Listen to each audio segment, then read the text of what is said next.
Selamat malam pada teman-teman semuanya. Kita malam hari ini masuk pada pertemuan ke-7, yaitu pertemuan terakhir dalam pertengahan semester atau sebelum melaksanakan perkuliahan dalam pelaksanaan UTS, ujian tengah semester. Jadi silahkan disimak, yaitu tentang UML, Unified Modeling Language. UML itu sebuah bahasa yang menjadi atau yang telah menjadi standar dalam industri untuk visualisasi, yaitu awal dari merancang dan mendokumentasikan sistem informasi atau perangkat lunak.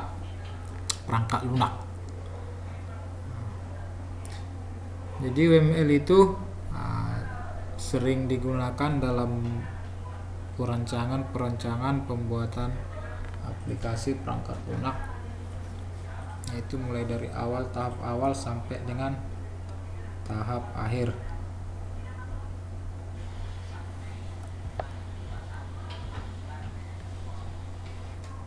Jadi ada seperti jenis-jenis UML itu nanti yang kita bahas, yaitu dalam materi ini ada 4: use case, activity, sequence, sama class diagram.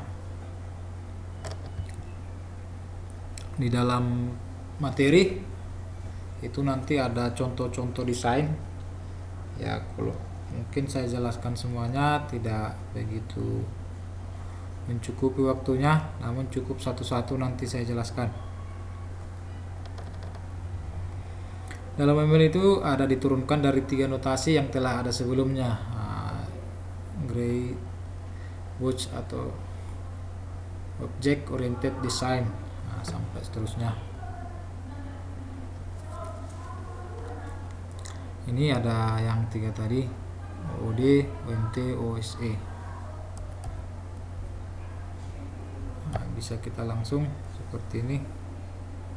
Sebenarnya ada banyak dalam UML, tapi yang paling sering dan paling digunakan dalam perkuliahan itu atau sampai skripsi pun nanti ini akan dibahas di dalam skripsi, yaitu yang 4 tadi. Mulai dari use case, activity, baru sequence, dan class diagram. Itu yang paling sering digunakan dalam perkuliahan sampai tahap akhir atau dalam skripsi nanti. Bisa kita lihat dalam pembuatannya itu ada sistem recruitment, bisa langsung ke use case atau ke class diagram. Bisa dari use case bisa masuk ke dalam activity, baru ke start komponen diagram sampai deployment diagram. Namun yang kita bahas yaitu tingkatan yang 4 tadi, ya, use case diturunkan ke activity dan ke sequence, baru terakhir class diagram.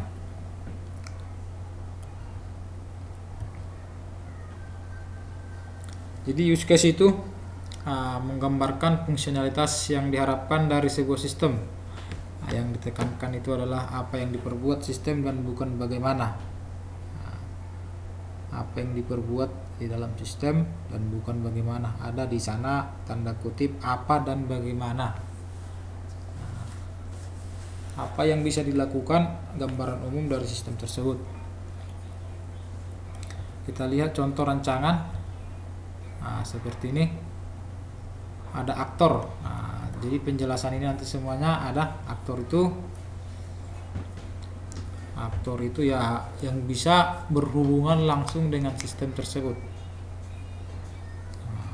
Sintaksnya bisa kita lihat, dia sama seperti gambar orang. Ini.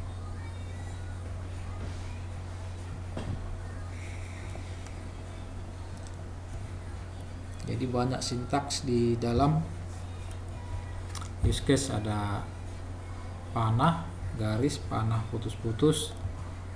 Ada panah putus-putus itu ada dua, extended dan include. Jadi contoh di sini ada aktor. Jadi di sini nanti ada sistem. Sistem itu apa yang bisa dilakukan dalam sistem. Contoh mulai dari login, masuk ke input data, contoh masuk proses, baru melihat hasil, baru logout. Itu contoh hal kecilnya yang bisa dilakukan dalam use case. Itu make appointment. Ini gambar-gambar dari use case.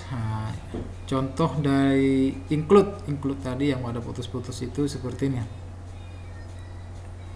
Ada dalam sebuah kegiatan di dalam sistem itu atau use case itu ada beberapa kegiatan lagi.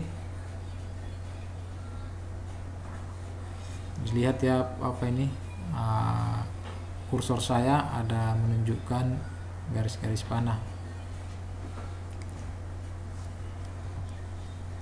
Ini contohnya. Di sini ada beberapa aktor. Beberapa aktor ada 4: customer, salesperson, ada shipping, supervisor. Di dalam sistem itu ada 4 kegiatan yang bisa dilakukan. Apa yang bisa dilakukan? Yaitu cek status, contoh place order, fill order, establish credit. Ini. Jadi jelas kita lihat di dalam use case ini ada garis. Ya, perhatikan tadi ini ada garis tanpa ada tanda panahnya. Asosiasinya baru kita lihat ini contoh si customer itu di dalam sistem itu apa yang bisa dilakukan. Contoh dia ada 3: cek status, place order, establish credit. Si sales hanya 2: cek status dan place order. Shipping tadi ada hanya fill order. Supervisor itu hanya establish credit. Inilah contoh dari use case diagram.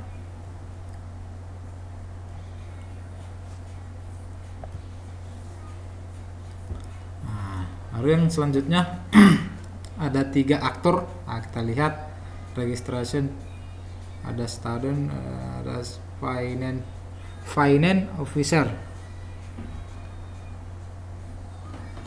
Kita lihat jelas ada dalam sistem itu yang bisa dilakukan itu ada 6 kegiatan, dan 2 itu bagian dari kegiatan register for class. Kita lihat ya. Yang di sini enroll student, baru cek for course completion. Ini itu include dan extended. Dan ini juga contoh-contoh dari use case. Jadi nanti ini bisa dipahami sendiri di materi yang sudah diupload di dalam GC. Jadi banyak contoh dari use case ini.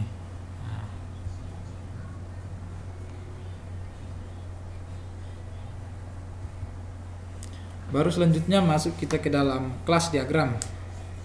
Ini sebuah spesifikasi yang jika diinstansiasi akan menghasilkan sebuah objek dan merupakan inti dari pengembangan dan desain orientasi objek. Kita lihat langsung contoh. Jadi ada 3 area pokoknya itu nama, atribut, dan metode.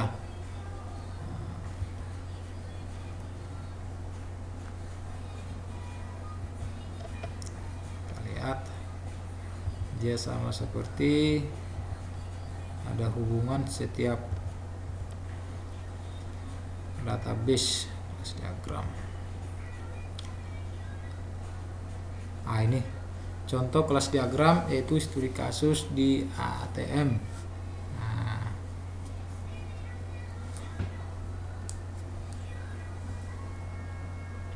Jadi ini ATM, ini bank. Lihat tanda panahnya di ATM itu apa yang bisa dilakukan. Apa yang bisa dilakukan.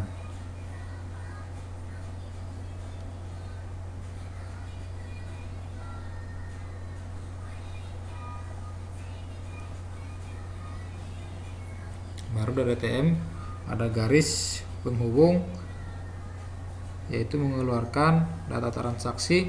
Nah, datanya ada tanggal, waktu, dan seterusnya.